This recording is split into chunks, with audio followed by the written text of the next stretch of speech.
बिस्मिल्लाहिर्रहमानिर्रहीम। Sindh medical faculty के जो सिलेबस है ऑपरेशन थिएटर टेक्नीशियन का, उसमें कुछ ज़रूरी हिदायत और टॉपिक्स जो सिलेबस के हवाले से हैं पढ़ने ज़रूरी हैं वो मैं लाया हूँ कोर्स आउटलाइन। इसमें ऑपरेशन थिएटर टेक्नीशियन जो है वो पढ़ेगा इंट्रोडक्शन किसका, ऑपरेशन थिएटर का, कि ऑपरेशन थिएटर क्या है। ठीक है, ऑपरेशन थिएटर क्या है ये जो है इंट्रोडक्शन उसका ऑपरेशन थिएटर का, introduction to operation theatre, organisation, operation theatre को ऑर्गेनाइज कैसे करेंगे, मतलब उसकी सफाई सुथराई, डिसिप्लिन डे वगैरह वगैरह, डिसिप्लिन्स।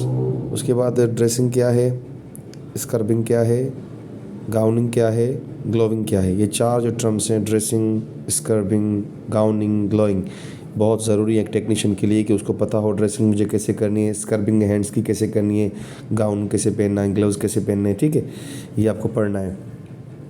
उसके बाद जो द मोस्ट इम्पॉर्टेंट दूसरा जो है वो है स्टलाइजेशन, डेफिनेशन स्टलाइजेशन की, स्टलाइजेशन है क्या और मेथड्स कौन से हैं स्टलाइजेशन के। जरासीमों से हम पाक करते हैं, ऑटोक्लेव के ज़रिए, हॉट एयर ओवन के ज़रिए।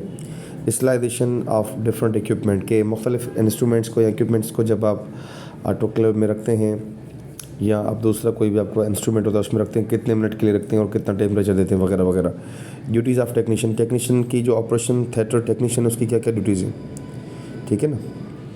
और उसमें पार्ट्स एंड एडजस्टमेंट्स, कौन कौन से पार्ट्स हैं ऑपरेशन थिएटर के, उसके adjustment, position and position for different operation, मुख्तलिफ ऑपरेशंस के लिए मुख्तलिफ पोजीशंस होती हैं, ठीक है ना।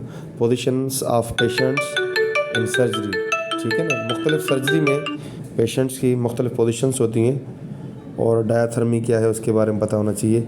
ऑपरेशन टेबल क्या है, ऑपरेशन टेबल पर क्या क्या होता है, और ऑपरेशन टेबल पे जो पार्ट्स होते हैं उसके, उनकी एडजस्टमेंट कैसे होती है, पोजीशंस कौन सी हैं डिफरेंट ऑपरेशन में, डायाथर्मी, ये तो वही बातें होंगी। ठीक है, एनेस्थेसिया क्या है, उसके अलावा डेफिनेशन एनेस्थेसिया की, बेहोशी की डेफिनेशन आप बताएंगे। उसके बाद उसमें इंस्ट्रूमेंट्स कौन कौन से यूज़ होते हैं, बेहोशी की किस्म, जनरल हो गया, लोकल हो गया, स्पाइनल एनेस्थेसिया हो गया, बेहोशी हो गई। ठीक है, उसके अलावा आगे वाले पेज पे चलते हैं। आगे भी एक पेज है मेरे साथियों, एक पेज है दूसरा जी, इंस्ट्रूमेंट्स आ गए अभी।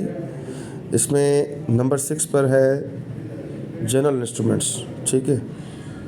जनरल इंस्ट्रूमेंट्स कौन से हैं जी, जनरल सर्जरी के इंस्ट्रूमेंट्स, एब्डोमिनल इंस्ट्रूमेंट्स, जिससे लेप्रोटॉमी वगैरह आप करते हैं, हेड नेक सर्जरी, चेस्ट में सर्जरी में कौन कौन से इंस्ट्रूमेंट्स हैं, और जेनिटो यूरिनरी में कौन कौन से हैं, यानी यूरिनरी सिस्टम, आर्थोपेडिक सर्जरी में, ईएनटी में, गायनी में, आई सर्जरी में, न्यूरो सर्जरी में, वेस्कुलर सर्जरी में।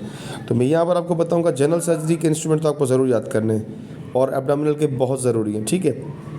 उसके अलावा आप जो है ना गायनी और ऑब्स्टेट्रिक्स के कर सकते हैं।